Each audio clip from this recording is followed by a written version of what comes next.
I say to those American workers, Scott Bessent is in Geneva right now talking to his counterparties in China, right? Remember, this is just a China problem right now, right? We have 145% tariff. They have 125% tariff. Those tariffs are too high to do business. But that's why they're talking right now. Joining us now is former chair of the Council of Economic Advisors during the Biden administration, Jared Bernstein, and Politico White House reporter Megan Messerly. Welcome to you both. So, Jared, what is your reaction to Commerce Secretary Lutnick there? I mean, it is valid for dock workers and truckers who are losing jobs right now to ask why these tariffs were so high to begin with, right?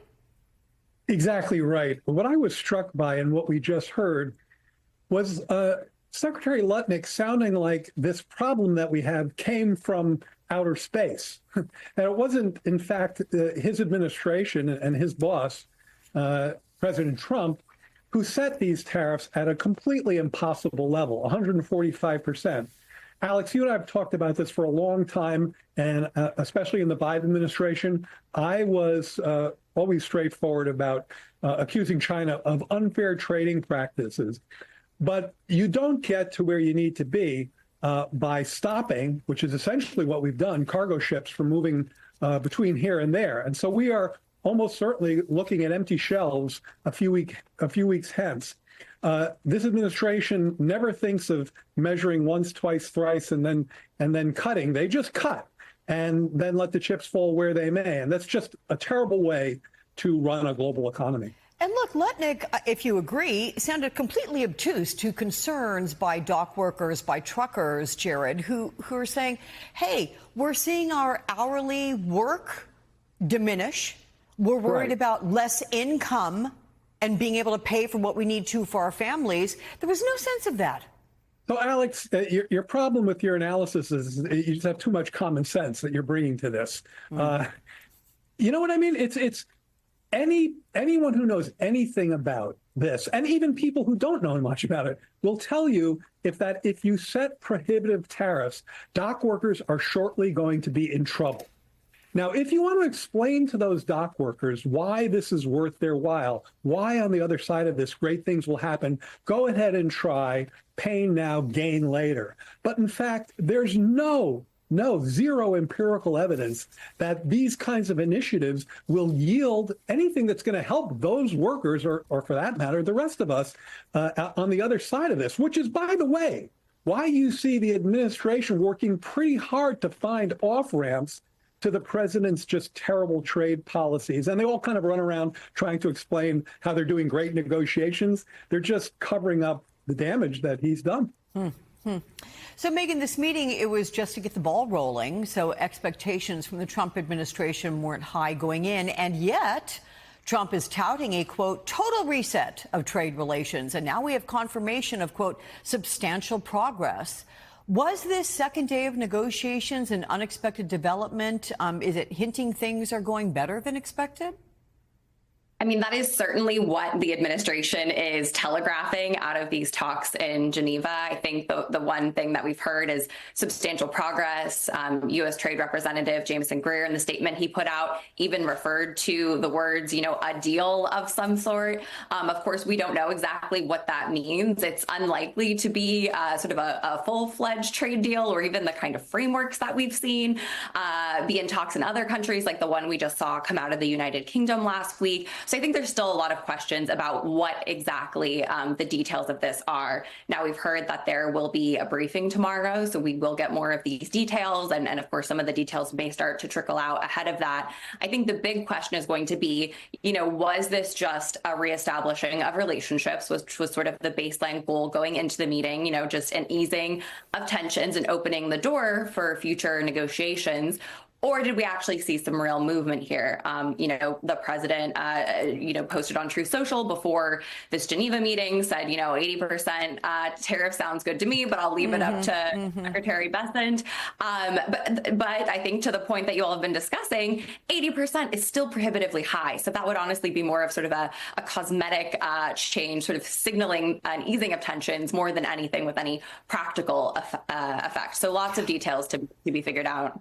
Yeah, absolutely. And in terms of, I'm going to pick up on that with you, Jared. And you said off-ramp, this 80% that Donald Trump threw out there. Experts are saying it's not going to make very much of a difference. So where is the Goldilocks zone, if you will? What rate could be enough to create the effect that Trump wants, but not leave store shelves empty? There's no sweeping tariff that answers that question. That is, there's no tariff on the north of $400 billion of imports from China that is appropriate for every one of those imports. The problem that the administration faces is that they never did what you have to do in this space. Roll up your sleeves, go product by product, figure out where unfair trade is taking place, and tariff that product. That's what tariffs have historically been used for. And when you do it that way, it can work. But when you're talking about, Megan is 100% right. When you're talking about 145 or 80 or 70 or 60, none of those are off ramps. 34% is probably not an off ramp. So look, if you want to have a baseline tariff of something in the 10% neighborhood for some of the goods that are identified as being unfairly traded, or higher than that.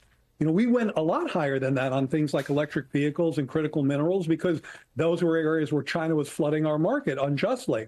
So if you want to roll up your sleeves and do the work, be my guest, case by case, product by product, the approach that they're taking won't work. Okay, you're suggesting a surgical approach is what's needed. So, Megan, Correct. How much has President Trump been in touch with Treasury Secretary Scott Bessent this weekend? Do we know if Trump gave input on negotiations, or is he more hands-off, and does he trust Bessent's judgment on this? I think it's really been a combination of the two. I mean, we know that going into this meeting, the president essentially gave Secretary Bessent his proxy here. Again, in that Truth Social post saying, it's up to Scott B is how he referred to it in the post. That gives him a lot of leeway, Secretary Bessent, a lot of leeway to actually be able to negotiate something. On the other hand, we know that they have been in close communication. We know they talked last night.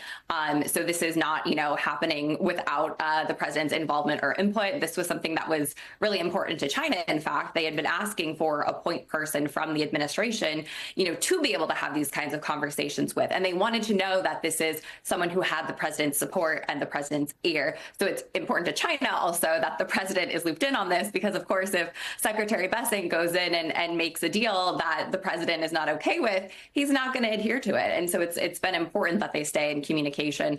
So I think what we've really seen here is sort of the influence of Secretary Bessent, on sort of shaping the president's tariff agenda, right? On one hand, really sort of embracing tariffs and the role of tariffs, but like we've seen in some of these broader conversations and what's going on in India and Japan, right? Trying to figure out, a way to walk back some of those tariffs and actually come to some sort of agreements with some of these countries. Yeah. Give me a sense, Jared, of where you think this goes next based on what we heard today. That's really a challenging question because we've had so much back and forth and so much uncertainty. I think one of the things we should watch for tomorrow is how much information we get in this presser that we're expecting to hear about the deal. If it stays up at vagaries 30, 40,000 feet, I think we'll see markets and investors get a bit nervous that maybe there's a lot more sizzle than steak in what they just delivered. So the first thing we should do is look at market reactions tomorrow. And then we have to just look at really, hard, raw numbers. If they're coming in at a comprehensive sledgehammer versus surgical, to use your apt analogy, number that's, anywhere between 50 and 100%, we're still looking at empty shelves and a lot of American workers and small businesses having real problems. So those are a couple of areas I want to keep a close watch on. Okay, Jared, Megan, thank you both for the conversation. Appreciate that.